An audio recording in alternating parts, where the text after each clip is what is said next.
The edge is, boy, it's scary. It's just scary. He's so skilled, he's able to walk that edge. The man you're watching is Doug Polen. Maybe, just maybe, the fastest man on a bike in Texas. Now, the man you're listening to is Randy Gandy, Doug's mechanic, and a man who's been there. There comes a time when, you know, you just don't have to touch the stove to know it's hot again. You know, you just got to quit. You just simply have to quit. You know, the longer you do it, the more chances of you dying.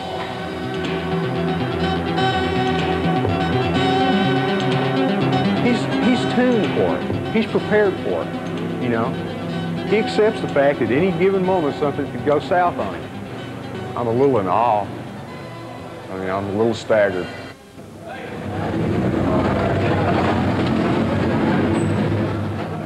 Doug Polen is a 22-year-old Denton resident who gets his kicks riding this Honda Superbike 160 miles per hour. He, along with Randy and Superbike designer Dave Rash, live in the fast lane of high-speed road racing. The scooter Doug rides looks a lot like a showroom stock Honda 750 you or I could buy off the floor. But underneath the gleaming black gas tank lies $35,000 worth of laser-fast brutality.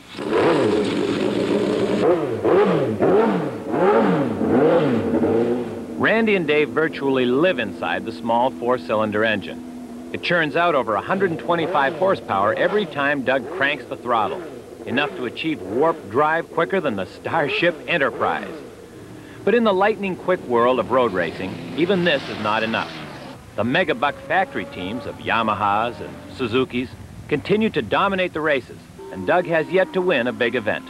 It hurts every time you go to the racetrack, it really does, because the only way you can fight it is to beat him with money. The costs are just phenomenal. You know, you're starting out at $200 before you even leave the door, okay, just to put a set of rubber on it. Oh, I just like to see it go fast. David has virtually dedicated his life to this machine. He spends days at a time before every race, taking it apart and putting it back together. He's recognized as being practically a genius at motorcycle motors, yet he's never ridden his creation. No, I have no desire to whatsoever at all. It's, no, it's, because I know it does all right. He makes it go do what it's supposed to do, you see. And me, I'd just scare me.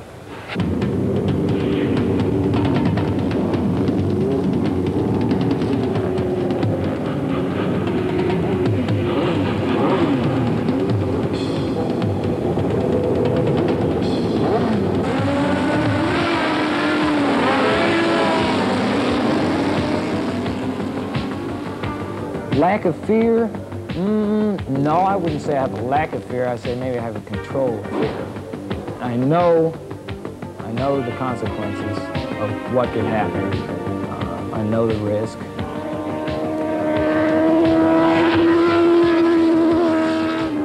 mean, I know how fast I can go into a corner, and there's no hyping up that I have to do in order to go any faster, because I already know that I can't go any faster.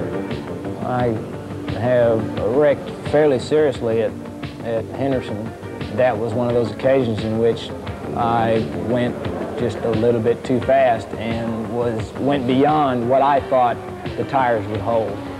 While Doug walks away from the field at 160+ miles per hour, back in the pack is a petite, 5-foot-tall Garland housewife named Amy Sterling. Though not quite in the same league as the Superbikers, she can guide her smaller 500cc Italian bike over 110 miles per hour. One needs to do something out of the ordinary every once in a while, and this is my way of releasing my tensions, and I'm a competitive person, and this gives me the opportunity to get on a motorcycle and take it to its max and work myself to my max. Modesty prevented Amy from classifying herself as fast, but she wins in her class more often than not. And it was noted on the track that the men tried just a little harder when they saw an auburn ponytail trailing out of the helmet in front of them, which is where she remained in this race.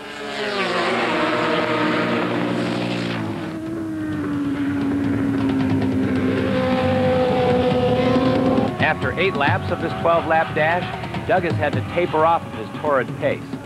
At one time, he held nearly a minute lead over the second-place rider, but the speed and the track have taken a toll. The inside of his front tire has worn dangerously close to the cord, and he's lost his front brake. But the challenge remains, and he fends off the other riders by getting closer and closer to the edge. You become accustomed to that speed.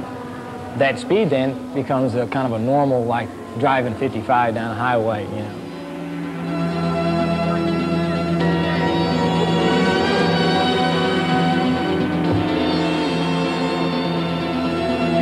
With a Formula One Yamaha breathing down his tailpipe, Doug holds on to take the checkered flag.